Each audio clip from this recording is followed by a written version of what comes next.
Boleh mula dah. Okey, baik. Assalamualaikum warahmatullahi wabarakatuh. Okey, video yang saya buat ini ialah menerangkan tentang bagaimana caranya kita menjawab latihan perkongsian ya. Baik, awak boleh rujuk buku teks muka surat 150. Soalan nombor 2 dulu ya. Okey, tengok soalan nombor 2 ya. Okey. Yong merupakan perkongsi dalam perkongsian Yong dan Yatim. Yong telah membuat ambilan seperti berikut. Okey, 31 Mac 2017 800, 30 Jun 2017 920, 31 Ogos 2017 600, 31 Oktober 2017 480. Perkongsian Yong dan Yatim telah menetapkan ambilan akan dikenakan faedah pada kadar 5% setahun. Bagi tempoh perakaunan berakhir 31 Disember 2017, maklumat berikut telah diperolehi. Okay, gaji, ini maklumat tentang Yong gaji 5,500, faedah atas modal 1,800, okey, kongsi rugi 500, akaun semasa pada 1 Januari 2017 4,900 kredit.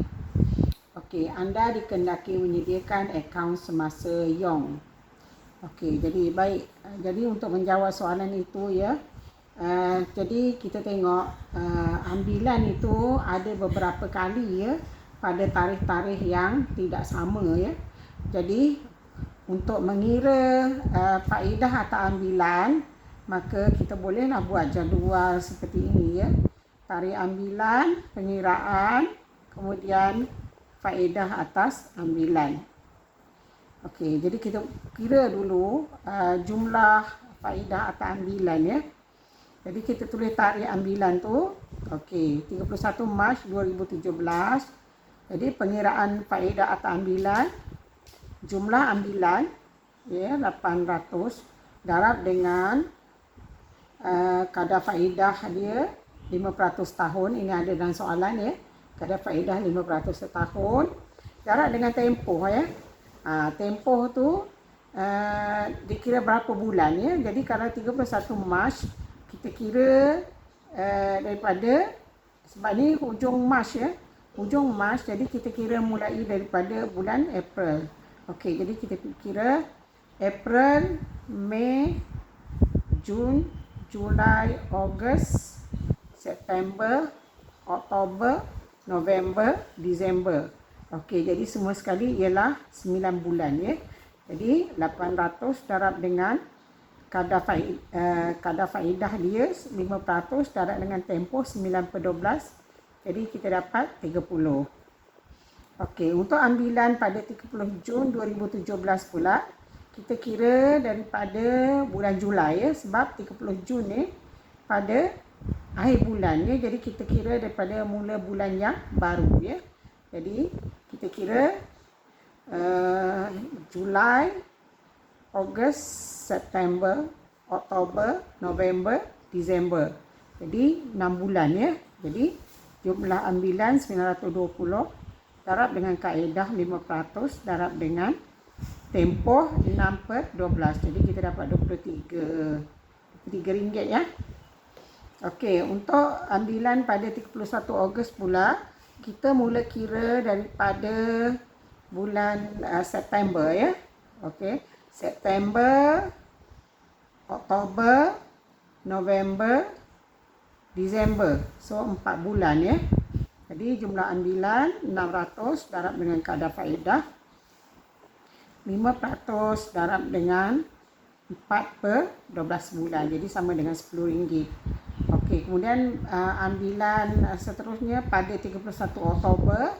Jadi kita kira mula daripada November ya.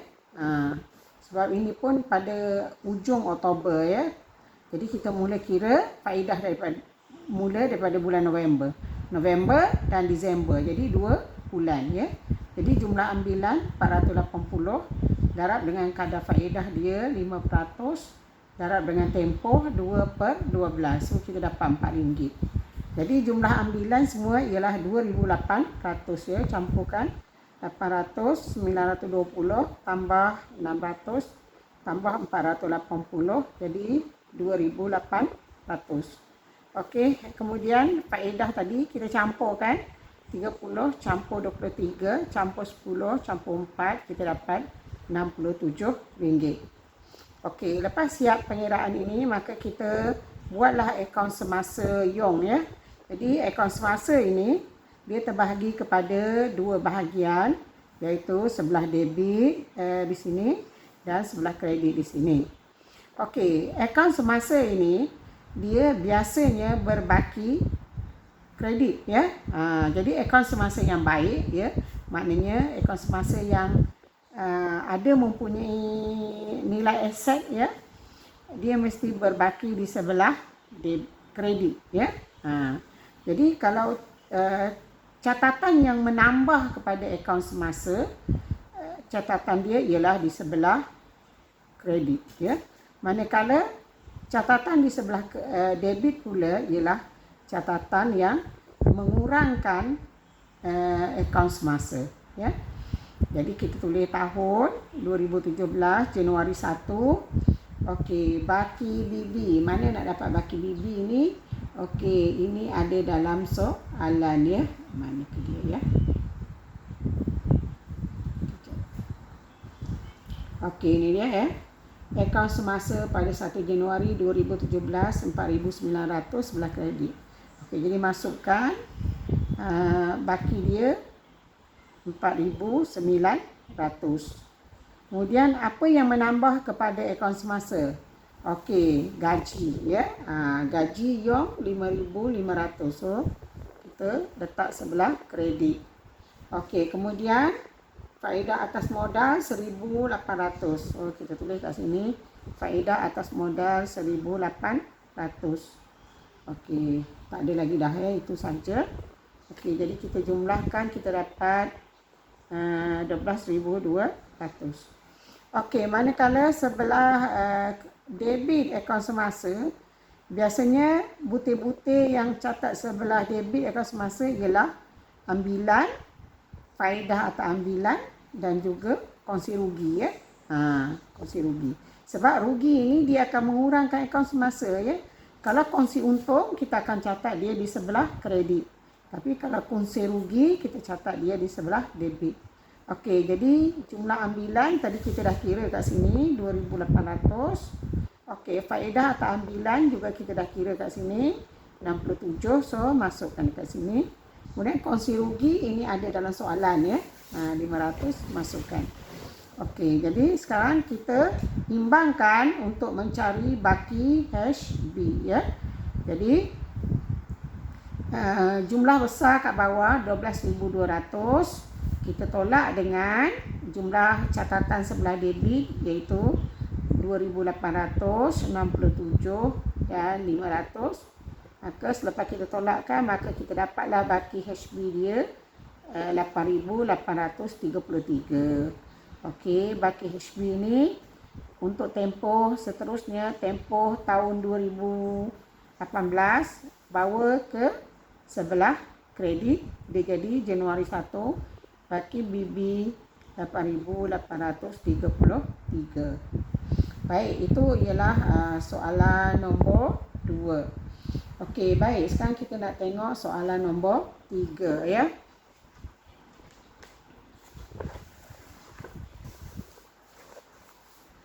Okey, kita tengok soalan nombor 3.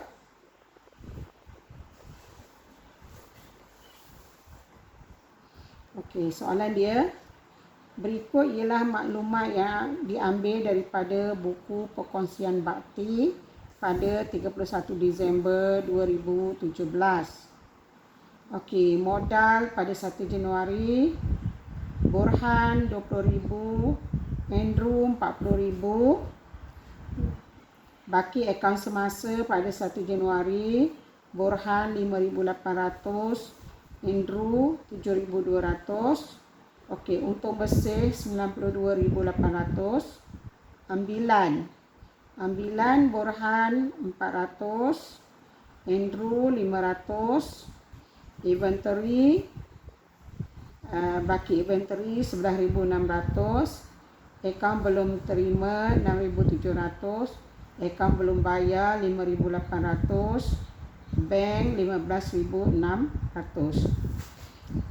Okey, Ikatan Perkongsian Bakti menyatakan faedah 5% dibayar atas modal perkongsi. Nombor 2, gaji tahunan perkongsi Borhan 10,000, Andrew 15,000. Ketiga, ambilan oleh perkongsi dikenakan faedah 10% tahun. Keempat, perkongsian untung atau rugi antara Borhan dan Andrew ialah 1:2. Soalan, sediakan akaun pengasingan untung rugi bagi tahun berakhir 31 Disember 2017. B, sediakan akaun modal Borhan dan akaun modal Andrew. C, sediakan akaun semasa Borhan dan akaun semasa Andrew. Okey, jadi sebelum kita menjawab soalan yang pertama tu, iaitu akaun untuk menyediakan akaun pengasingan untung rugi, maka kita kena buat pengiraan terlebih dahulu, ya. Okey, jadi kita buat pengiraan dahulu. Pertama, kira faedah atau ambilan. Okey, Borhan, jadi ambilan dia tadi 4,000, darab dengan kadar faedah atau ambilan 10%, darab dengan tempoh, okey, 1 tahun 12/12, so sama dengan 400. Manakala Andrew, ambilan dia 5,000, ya. 5,000 ada dalam soalan, ya. Mana ke dia soalan? Ni dalam soalan, ya. 5,000 darab dengan kadar faedah atau ambilan 10%, darab dengan tempoh 1 tahun, ya, 12/12, so kita dapat 500. Jadi kita campurkan dua-dua ni, okey. 400 campur dengan 500, kita dapati faedah atau ambilan berjumlah 900. Okey, kemudian gaji perkongsi, okey, kita campurkan dua-dua. Okey, di sini, ya, gaji perkongsi Borhan 10,000, Andrew 15,000, jadi jumlahnya 25,000. Okey, kemudian kira pula faedah atas modal. Jadi modal ada ditunjuk kat sini, ya. Borhan 20,000, Andrew 40,000, kemudian faedah atas modal dia 5%.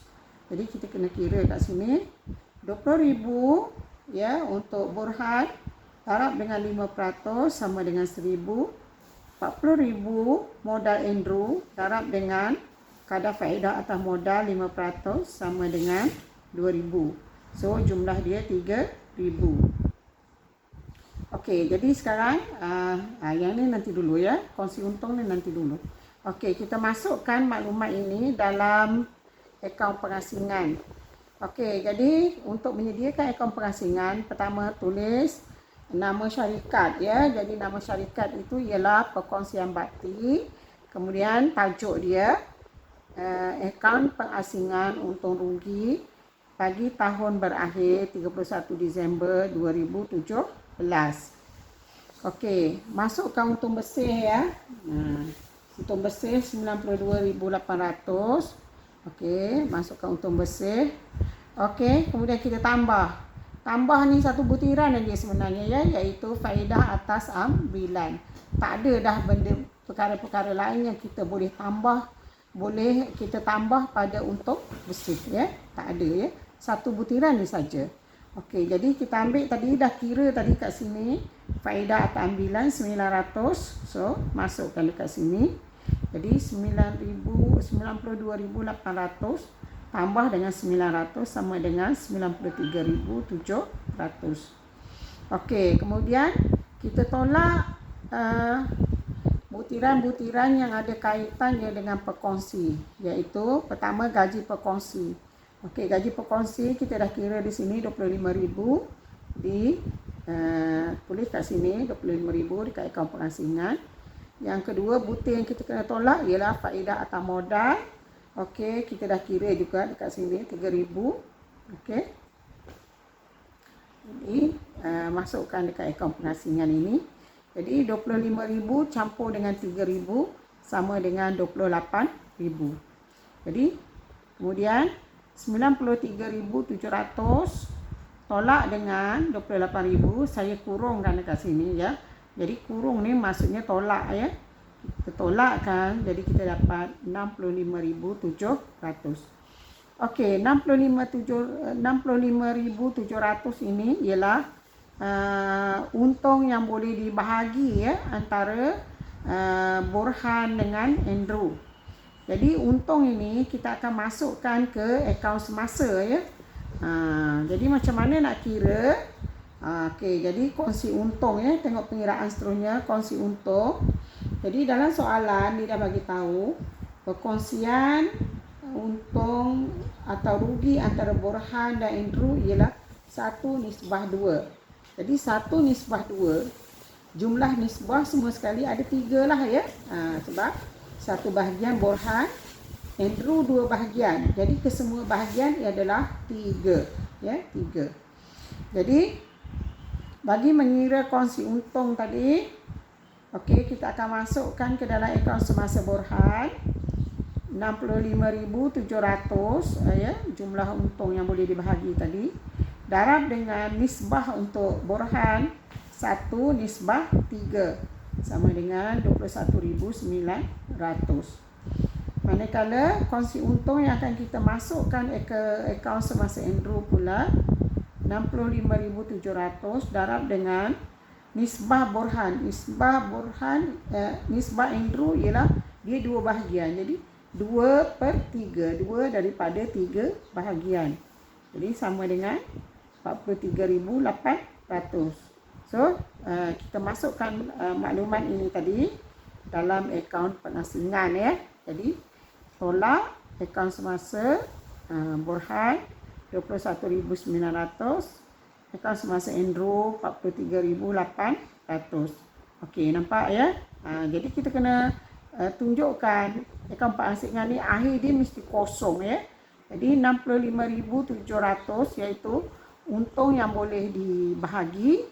Kemudian kita dah bahagikan kepada Borhan dan Andrew sebanyak 65,700 ini. Jadi ini ya, tolak dengan ini, so kita dapat kosong ya. Jadi akaun pengasingan akhir dia mesti kosong ya. Okey, sekarang kita nak tengok pula jawapan bagi soalan yang kedua. Soalan B ya. Sediakan akaun modal ya. Akaun modal Borhan dan akaun modal Andrew. Okey, sekarang kita tengok ini akaun modal. Jadi kita buat bentuk beruangan ya. Apa maksud bentuk beruangan? Dalam satu akaun ini kita akan buatkan kolom ya. Kolom untuk kesemua pekongsi. Okey, sebelah debit kita ada kolom tarikh, butir, kolom untuk pekongsi iaitu Borhan dan Andrew. Manakala di sebelah kredit kita ada tarikh, butir, kolom untuk pekongsi iaitu Borhan dan Andrew. Okey, ini ada 2 pekongsi. Kalau ada lebih daripada 2, contohnya 3 pekongsi, maka kita akan buat tambah lagi 1 lah ya. Sebelah debit pun tambah lagi 1, sebelah kredit pun tambah lagi 1 ya. Jadi ini adalah bentuk beruangan ya. Jadi bentuk beruangan inilah yang selalu kita gunakan dalam menjawab soalan peperiksaan ya. Sebab bentuk single ya, single ataupun asing-asing itu biasanya kita tak gunakan dalam menjawab peperiksaan. Okey, sekarang akaun modal dia sentiasa bakinya di sebelah kredit ya. Jadi akaun modal baki yang baik ialah sebelah kredit. Jadi kita masukkan baki dia. Jadi dalam soalan dah bagi tahu di sini ya, modal baki modal Borhan 20,000, Andrew 40,000. So kita masukkan, tulis tahun 2017, Januari 1, butir dia baki BB. Okey, akaun Borhan masukkan 20,000, manakala Andrew 40,000. Okey, kemudian tidak ada sebarang perubahan. So kita just closing ya, tutup akaun ni. So bawa baki ini baki besar ke bawah 20,000. Di sini pun 40,000. Okey, kemudian di sebelah debit kita akan tulis Disember 31, baki HB ya.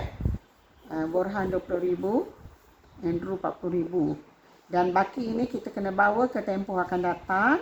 Jadi tahun 2018 Januari 1, baki HB kat sini bawa ke sebelah kredit, dia jadi baki BB.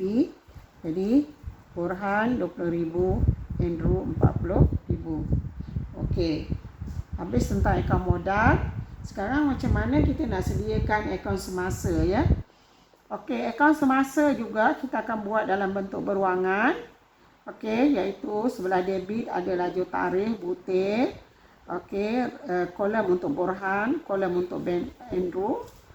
Sebelah kredit pun sama, ada lajur tarikh butir, kolom untuk Borhan dan kolom untuk Andrew. Okey, masukkan baki ya. Baki akaun semasa, jadi dah ada dalam soalan dia bagi tahu. Baki Borhan 5,800, baki Andrew 7,200. Okey, jadi kita tengok kat sini. Baki dia 5,800, Borhan, Andrew 9,700. Okey, kemudian kita akan masukkan pula perkara-perkara yang akan menambah kepada akaun semasa. Okey, contohnya gaji kan. Gaji perkongsi, ada maklumat kat sini ya.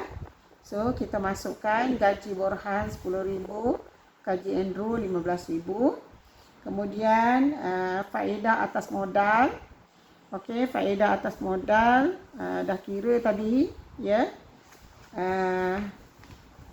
Dah kira sebelah tadi ya. Okey. Jadi kita masukkan Borhan 1,000, Andrew 2,000. Kemudian kongsi untung ya, juga kita dah kira tadi. Jadi Borhan 21,900, Andrew 43,800. Okey. Kemudian kita tengok pula sebelah debit akaun semasa. Okey, kita butiran dia ya yang kita masukkan sebelah debit ialah ambilan. Jadi Borhan 4,000, Andrew 5,000. Kemudian yang keduanya ialah faedah atau ambilan. Okey, kita dah kira juga tadi ya. Jadi Borhan 400, Andrew 500. Okey, sekarang ni dah masuk semua. So kita nak cari baki HB akaun semasa ini ya. Jadi caranya ialah kita jumlahkan lajur Borhan ya. Jadi lajur sebelah kredit ni lagi banyak kan ya. 5,800 tambah 10,000 tambah 1,000 tambah 21,900. Jadi kita dapat 38,700. So tulis 38,700 kat sini. Kemudian tolak dengan ambilan tadi 4,000, tolak dengan faedah atau ambilan 400, maka kita dapat baki HB dia 34,300. Manakala untuk lajur Andrew, tengok sebelah kredit ni ya, 9,700 tambah dengan 15,000 tambah dengan 2,000 tambah dengan 43,800, kita dapat jumlah besar dia 70,500. Okey, bawa ke jumlah besar ini 70,500 ni ke sebelah debit. Okey, kemudian kita tolak dengan ambilan 5,000 dan faedah atau ambilan 500, maka kita dapatlah baki dia 65,000. Jadi baki HB dia di sini ya. Jadi untuk tempoh akan datang, bawa baki HB itu jadi baki PB. Jadi tahun 2018 Januari 1 baki BB. Okey, bawa di sini Borhan sini 34,300, Andrew 65,000.